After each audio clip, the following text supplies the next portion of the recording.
Bonjour, les points de vigilance pour acheter un recycleur de plongée d'occasion. Alors, la vidéo du jour, elle porte sur ce sujet. Vous le savez, un recycleur de plongée neuf, ça coûte assez cher, on va dire sur une gamme entre 7 000 grand minimum et jusqu'à 12 000, voire beaucoup plus en fonction des options.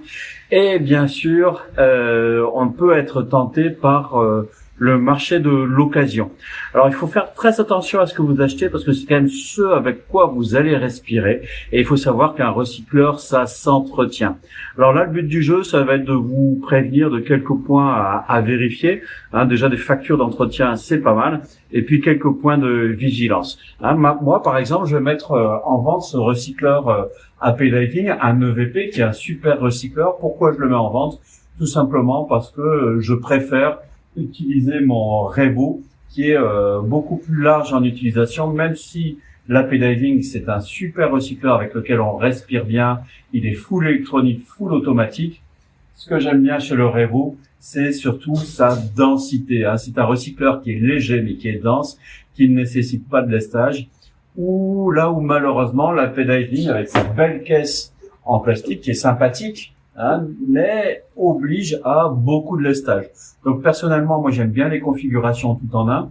On est sur deux philosophies de recycleurs différents.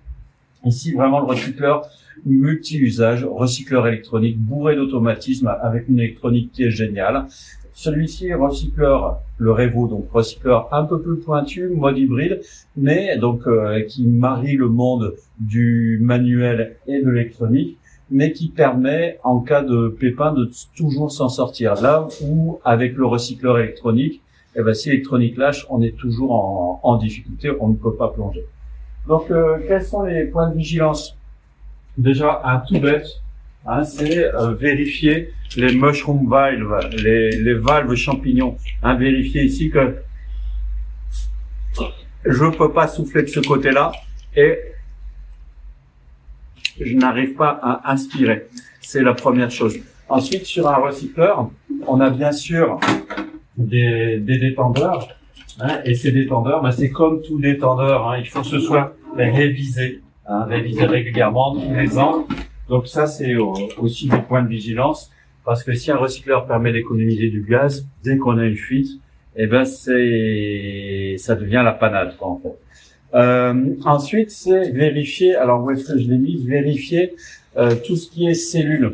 On voit par exemple que sur l'AP Diving, on a 3 cellules à l'intérieur.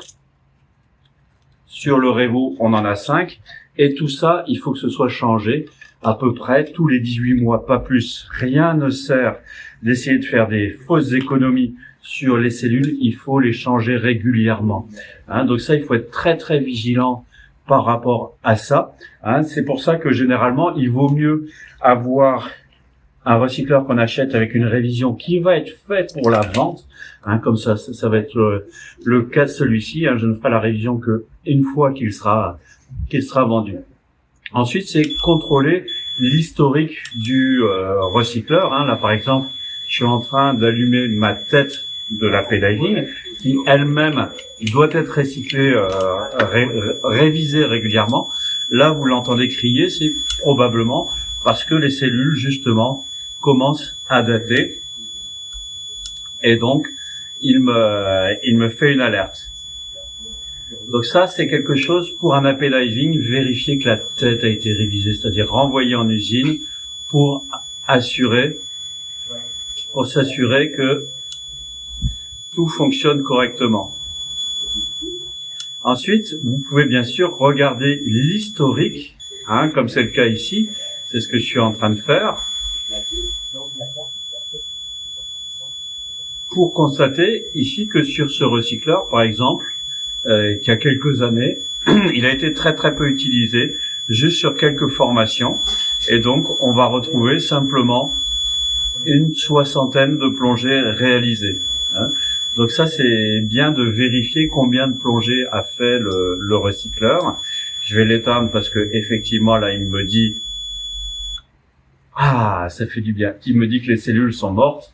Donc c'est bien pour ça qu'il faut être très vigilant à l'achat, vérifier l'étanchéité des joints, savoir s'ils ont été entretenus, est-ce que les détendeurs ont été vérifiés, et enfin, est-ce que les cellules ont été changées, bref, est-ce que tout a été révisé. Donc le choix d'une machine d'occasion, ça peut être un bon choix sous ces réserves-là. Hein, une machine qui a été stockée pendant des années et qui n'est pas révisée, méfiance. Et le mieux est encore, bien sûr, d'acheter un matériel neuf pour avoir la garantie. Et d'autant plus que le modèle économique fait que le moniteur qui vous forme a plus d'avantages à vous vendre la machine et la formation, tout simplement. Si vous avez des questions relatives à la formation plongée et notamment aux recycleurs, n'hésitez pas à les poser en commentaire. Si vous avez aimé cette vidéo, un petit pouce. Si vous ne l'avez pas aimé, je vous la rembourse. Et puis, vraiment, je vous encourage à passer au recycleur. C'est quand même passer dans un autre monde où vous n'aurez plus la préoccupation du manomètre, où vous aurez moins de préoccupation de décompression, parce que c'est une machine à fabriquer le meilleur gaz. On a toujours le meilleur nitrox. Vous pouvez d'ailleurs découvrir le fonctionnement de la P-Diving et du Revo en cherchant sur cette chaîne. Vous trouverez les vidéos correspondantes. Je vous souhaite de très très belles plongées. Et puis, si vous voulez vous faire un cadeau de Noël, n'hésitez pas à prendre un recycleur neuf ou d'occasion si vous trouvez la perle rare.